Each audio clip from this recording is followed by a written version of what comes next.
তাদের যে ব্যবস্থাবোধ, তাদের যে ভালোবাসা, বিশেষ করে এই জুলাই গণঅভ্যুত্থানে আমাদের দেশের যে বৈপ্লবিক চিন্তা চেতনা এবং পরিবর্তন, সেটা তাদেরকে যে সমানভাবে স্পর্শ করেছে, সেই বিষয়টা আমাদের জন্য খুবই আনন্দের এবং গর্বের। অর্থাৎ আমাদের দেশের সীমানা, এই যে এখানে যেখানে আমরা দাঁড়িয়ে আছি, তার বাইরেও অনেক দূর বিস্তৃত রয়েছে এবং এই বিস্তৃতি যখন আরো সমৃদ্ধির দিকে যাবে, সেটা আমাদের জন্য আরো গর্বের বিষয় হবে।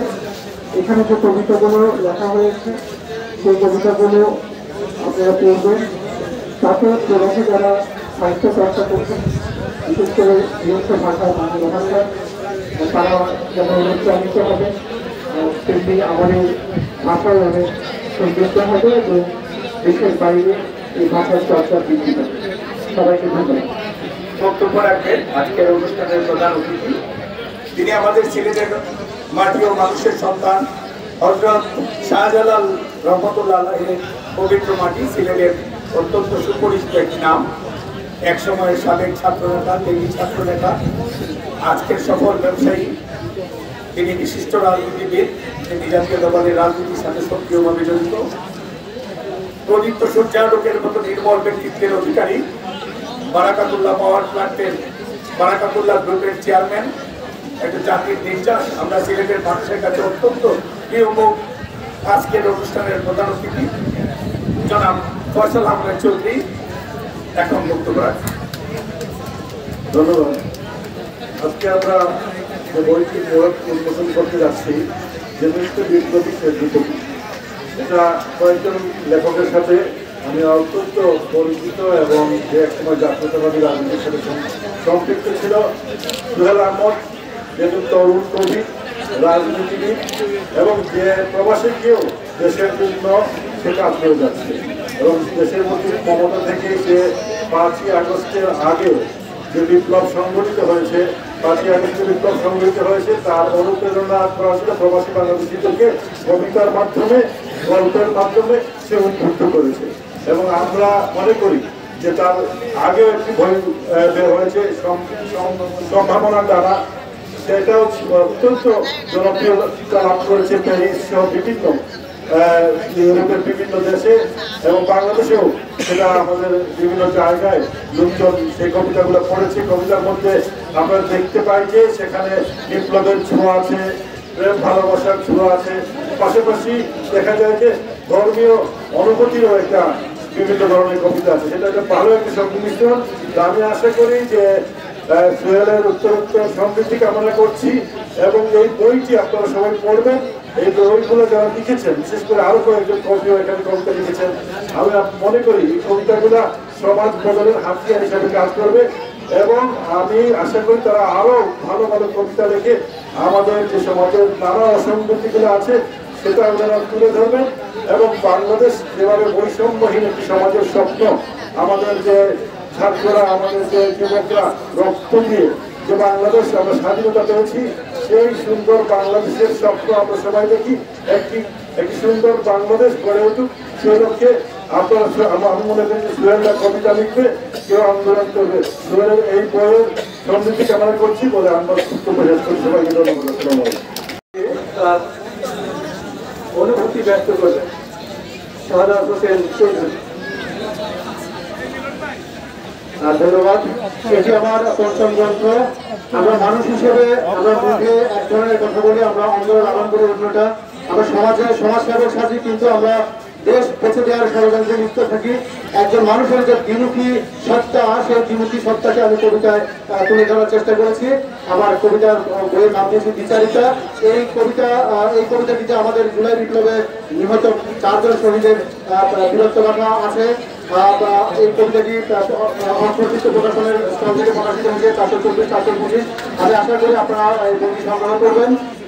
ধন্যবাদ। ছোট ভাই, তো তার কবিতার পাশাপাশি তার কবিতার পঞ্চম বই, এছাড়া তার কথা সাহিত্যের, তার গল্পের বই রয়েছে।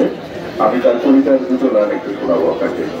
তোমার প্রতিটি কথামালা কবিতার শব্দ হয়ে গিয়েও আমার সাহিত্য সাধনায় কল্পনায় মনোজগৎ সর্বত্র আশ্রমের অনুপ্রেরণা হয়ে দোস্তারাতে তারাই খুনিটির বই তোমাকে হারাবে কল্পনা সুখের আবার সুধরাতে পুস্তক। ধন্যবাদ। ধন্যবাদ এবং কৃতজ্ঞতা আজকে অনুষ্ঠানে আসার জন্য। আমার সাংবাদিকতা জীবনের দীর্ঘ সময়কে বিষয়টা আব্দুল কাদের আমার সেই সময়কার সভাপতি চৌধুরী পঞ্চম বই মনোরম পর্যন্ত থাকতে পারে আমি নিজেকে ধন্য মনে করছি। মানুষের বইগুলো সবগুলো বই দেখার সুযোগ আমার হয়, কিন্তু আজকে যে বইটি মনোরম প্রচার হয়েছে বিচারিতা তার বেশ কিছু প্রেক্ষাপটে আমি সত্যি মুক্ত হয়েছি। তার শব্দচয়ন, শব্দ সম্ভার এবং শব্দের ব্যবহার অত্যন্ত চমৎকার। আমি আশা করব এই বইটি যে কথাটা বলতে চেয়েছে, যে কথাগুলো বলতে চেয়েছে, সেই কথাগুলো আমরা ধারণ করব। এই বইটি উৎসর্গিত হয়েছে, এই বইটি তাদের জন্য নিবেদিত হয়েছে যারা জুলাই বিপ্লবে শহীদ হয়েছেন, আহত হয়েছেন এবং যারা জুলাই বিপ্লবে সফল পালন করছেন তাদের জন্য। আমি সবার কাছে আহ্বান জানাবো বইটি সংগ্রহ করুন এবং জুলাই বিপ্লবে মানবকে ধারণ করুন। সবাইকে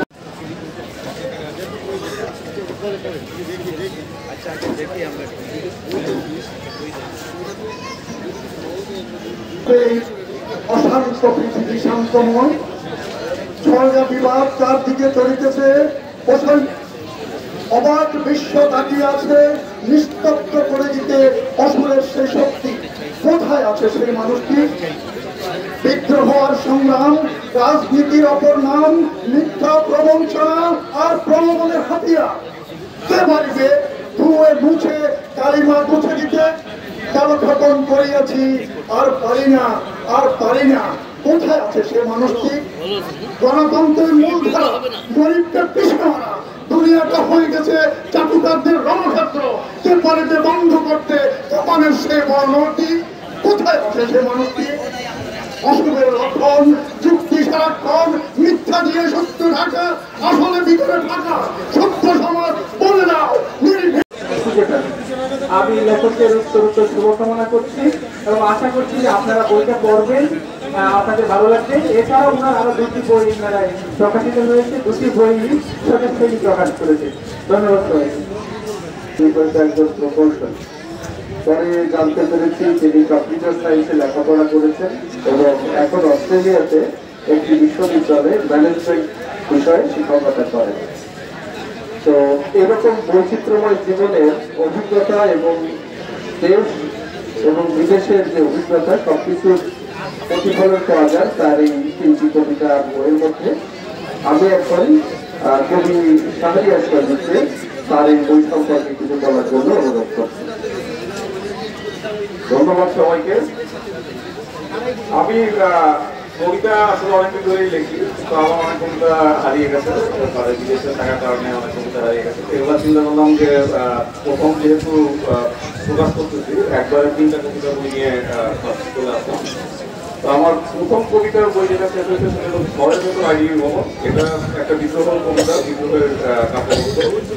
তো এখানে আমি স্বাধীনতা, আমাদের যে গ্রহ, আমাদের যে এই যে চেতনা যেটা আমরা আর কি আমাদের যে স্ট্রাগল, একটা শহরের যে স্ট্রাগল, একটা ইনস্টিটিউশনের যে স্ট্রাগল, সেটা আমি উদাহরণ চেষ্টা করছি। আর বিমুক্ত স্বাভাবিক পর্যবেক্ষিত স্বপ্ন, এখানে একটা মানুষের যে অনুভূতি, যে টানাপোড়েন, এই ব্যাপারটা আছে। আর বিগত যেগুলো বকিদার এক্সাম্পল আসলে একটা রোমান্টিক এখানে প্রেম, ভালোবাসা, এটার যে এটার চর্চা এবং লালনের মধ্য দিয়ে বিচার করেন যে এই কবিতাটার অবস্থান হবে কোথায়।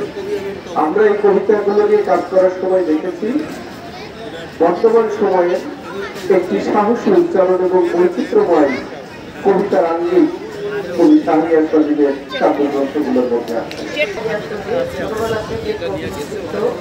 ওরা তো মনে করতো যে কবিতা লিখতেছে, আমার ছেলের যদি মাথা খারাপ হয়ে গেছে, ওরা তো তারপরে আবার ওই ফেলাই দিত। এরকম করতে করতে যখন বিদেশে গেল তখন ও নিজে নিজে কবিতা লেখা শুরু করলো। হঠাৎ করে বই ছাপা হয়ে গেছে, তার আগে বুঝতাম না। নিশ্চয়ই খালা আপনার শুভকামনা করছেন কবির জন্য। সবাইকে অমর একুশে গ্রন্থ মেলা 2025 এই গ্রন্থ গৌরব উন্মোচন অনুষ্ঠানে আপনাদের সবাইকে স্বাগত। আসলে স্বদেশ শৈলী নতুনদের নিয়ে কাজ করতে ভালোবাসে। স্বদেশ শৈলী শুধু দেশে না, দেশের গণ্ডি পেরিয়েও তারা ইউরোপ, আমেরিকা, অস্ট্রেলিয়ার বিভিন্ন মানুষজনের ছড়িয়ে ছিটে থাকা যারা বাংলা সাহিত্যকে ভালোবাসেন, লালন করেন, ধারণ করেন, তাদের বই প্রকাশ করে শুধু দেশের মঞ্চেই না, আন্তর্জাতিক মঞ্চেও তাদেরকে, তাদের কবি, তাদের লেখা, তাদের চিন্তা চেতনাকে ছড়িয়ে দিচ্ছে। কিছুক্ষণ আগেই আমরা স্টেজে আসবার আগেই যা দেখতে পেলেন যে অস্ট্রেলিয়া প্রবাসী একজন কবির কয়েকটা বই মনোমোচন হলো। এইভাবে স্বদেশ শৈলী আরো কাজ করে যাবে, আমরা সেই প্রত্যাশা করি। এবার আসি আমি